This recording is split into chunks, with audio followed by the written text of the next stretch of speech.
echo what an honor it is to be here. Is that okay? Everybody hear me okay? Mm-hmm. Great.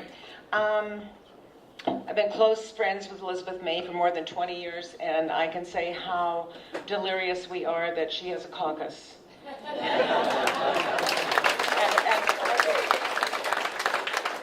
and gender parity. And I like it that you said you're 60% by biomass of the caucus.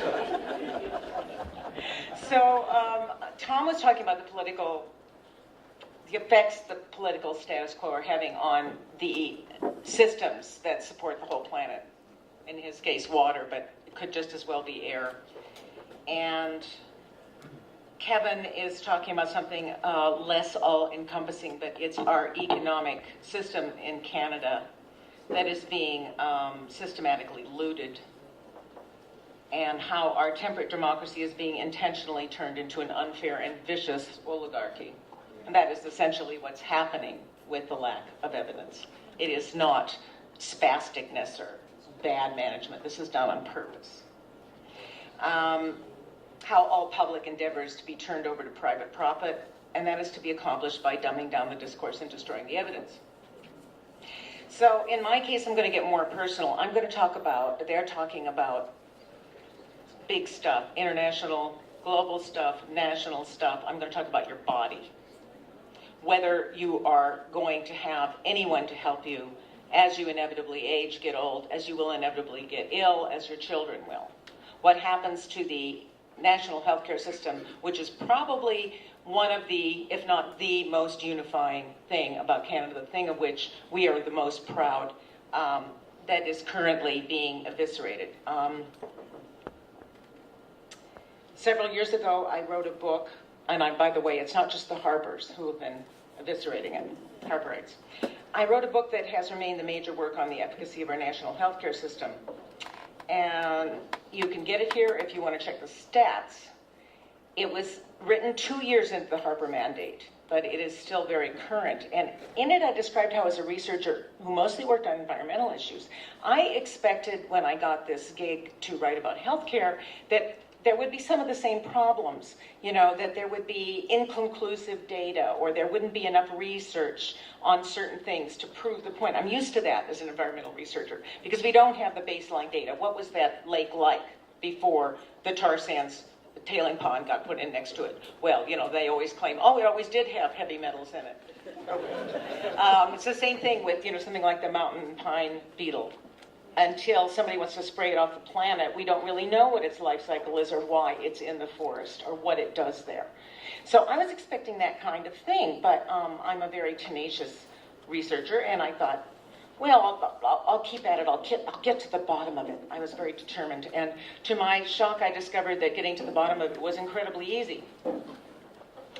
It's like the climate change debate. There was a mountain of perfect data telling me exactly what was going on with healthcare, my dears. Not tending in one direction, but unimpeachable mega studies from all over the world proving beyond any shadow of a statistical doubt, I'm not kidding here, that single-payer health plan is the best way to ensure your citizens are optimally healthy for the lowest cost. And every professional healthcare researcher on earth knows this.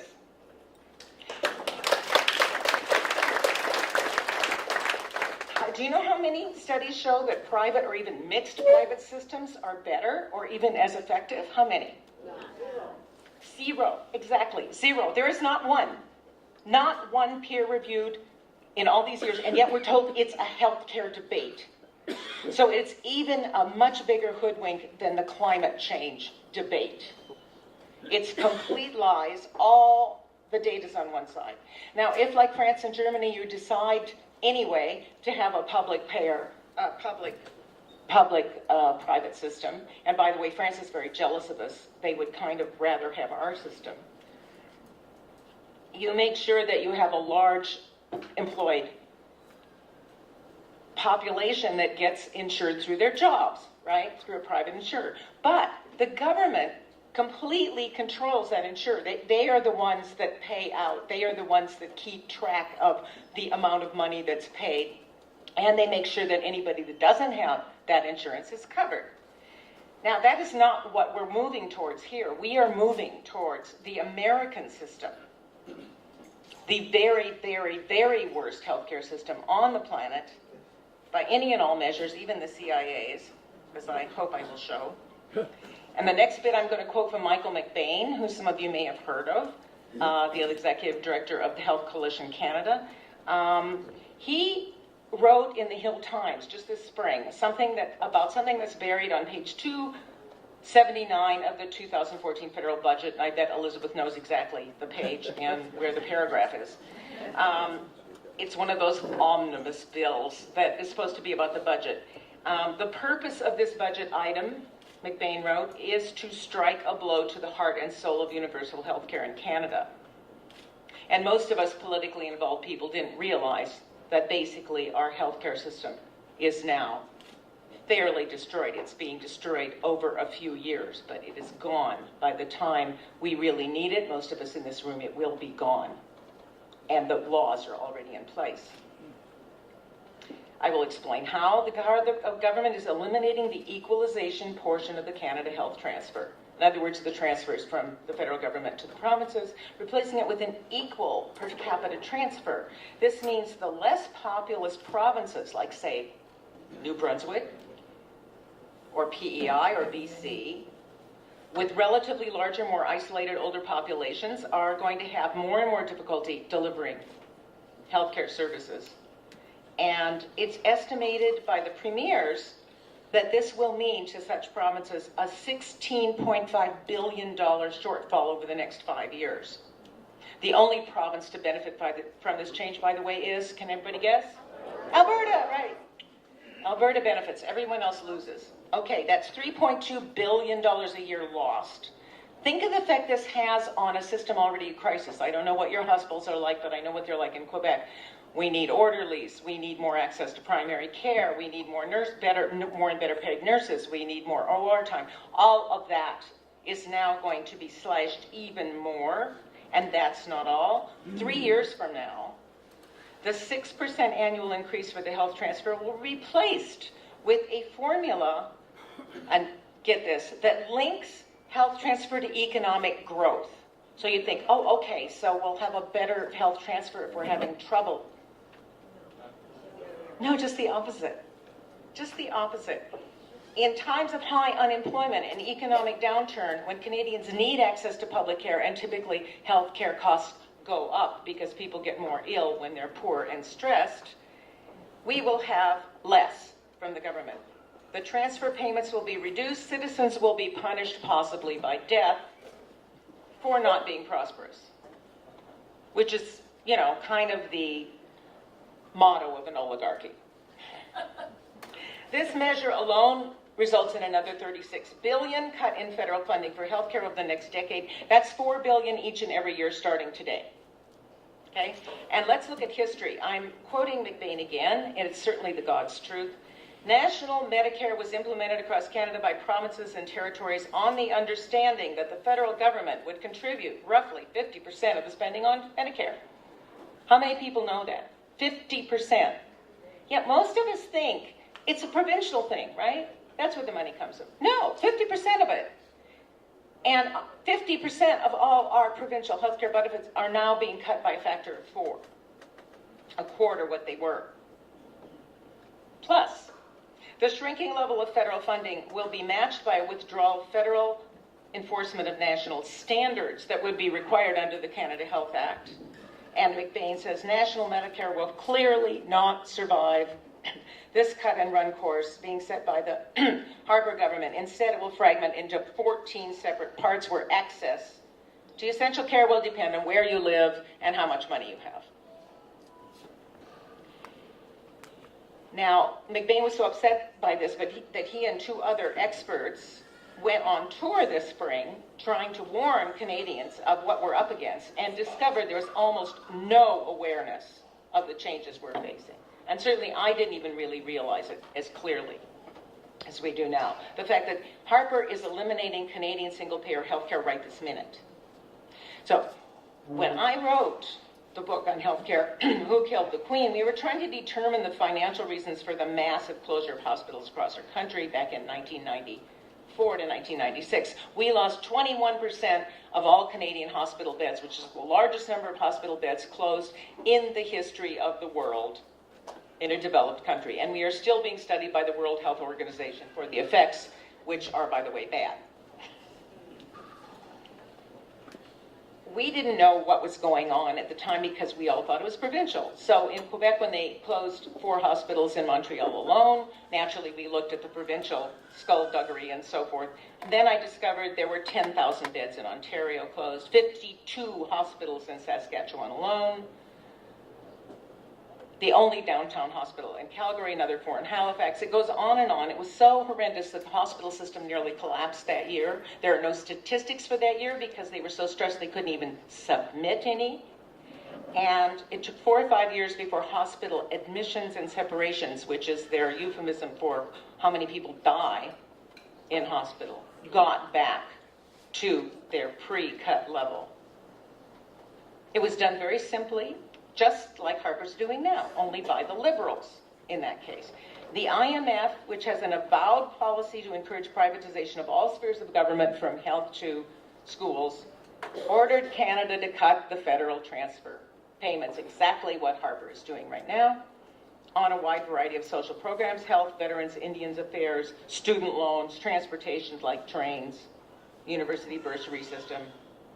No one was unaffected by the CBC budget. Paul Martin admitted publicly that he caved to the IMF.